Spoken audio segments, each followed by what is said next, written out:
In the Impact segment tonight, two very hot topics, including the Miss Universe pageant reversing its policy and allowing a transgender woman to compete in its contest next month. Very interesting situation. Joining me now from Los Angeles Fox News contributor Leslie Marshall and from Fort Worth, Texas, radio talk show host Janine Turner. Before we get to that, ladies, I know you saw that last segment. I want to ask you, what does Mitt Romney have to do? What can he do to regain favor among female voters, especially female voters under 50? Janine. Well, I agree with a lot of what Tammy Bruce had to say earlier. Yeah, I think it's, quite frankly, what Romney needs to point out is that it's chauvinistic of Obama to insinuate that all women care about is a uterus. And all this contraception business is a slant to say that women are really just about their uterus. And women are more concerned in the USA Today poll that's out that's saying that they really care more about health care. And if the top 5 out of 6 things are not contraception. It's health care, deficit, international relations, international issues, things of this nature, fuel prices. But Janine, wait, Janine, hold on. Okay. If it's about health care, President Obama is going to say, well, you know what? Women can get preventative care under Obamacare. Your kids can stay on your health care coverage until they're 26. That doesn't sound persuasive to me. One, what's going to happen with health care is that if your kid needs an MRI or surgery, they're going to have to wait a year to get it. I mean, what's going to happen with health care in a $2,700 bill that nobody understands, even the Supreme Court? Oh, we don't know the devastation of how it's going to bring this country down. But you were going to tell me, remember, Janine, you're going to tell me what Mitt Romney's going to say to these young women. Yes, I didn't find that persuasive. Okay, so try again. He's going to prove it's chauvinistic. I give you a do-over. Go ahead. Okay, well, it's chauvinistic what Obama's saying, that a woman is just about their uterus. Listen, here's an interesting statistic from the BLS. 740,000 jobs have been lost since Obama took office. 740,000. 683,000 of those jobs were held by women. Okay. Women, there are many other issues. Women. Romney needs to point that out. Leslie Marshall, what should Romney do to try to woo American women, especially young American women, for the fall election?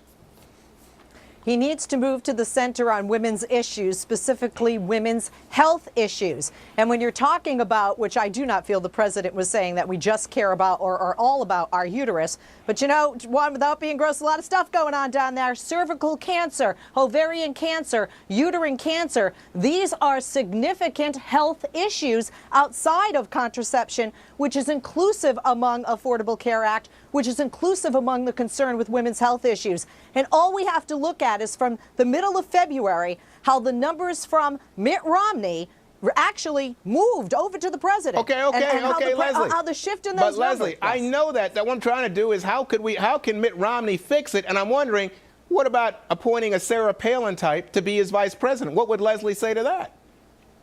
Well, Juan, let me ask her. Yeah, no, I'll tell you what I'm going to say to that. It's not the gender of the person standing next to him on the platform. It is where they stand on the issues. And one area in America right now, Juan, where we are seeing unity, and I think it's awesome as a woman, is between this gender, we as females, that are standing together, and we're saying, you know what? We don't like being only 18% of the CEOs. We don't like men but that's dogging us when it comes to our health. Okay, but that's not Obama's fault. That's not Romney's fault. Okay. Let me just try a different topic with the two of you. Let's watch this segment coming from Barbara Walters having a conversation with Jerma Talakova. When you had your surgery, what did they do? The surgery is pretty intense. So if I saw you undressed, you would look like a woman to me, totally, yes? Of course.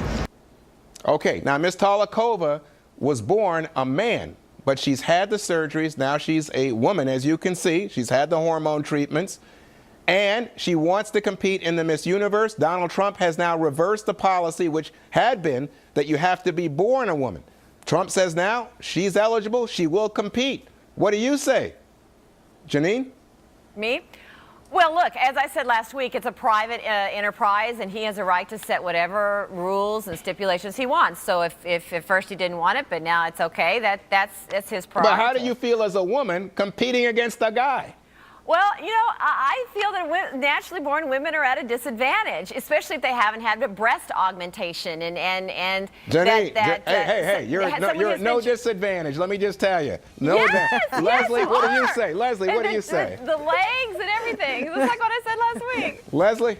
But you know, bottom line here is I think it's essential that he did switch this, because this is going to happen more. There are more and more people out there that are going to change their gender, and that are going to be able to afford to do it down the road. The transgender community is a part of our society. This is making me crazy. You know, I'm an old guy, but it's making me crazy. Ladies, thank you so much.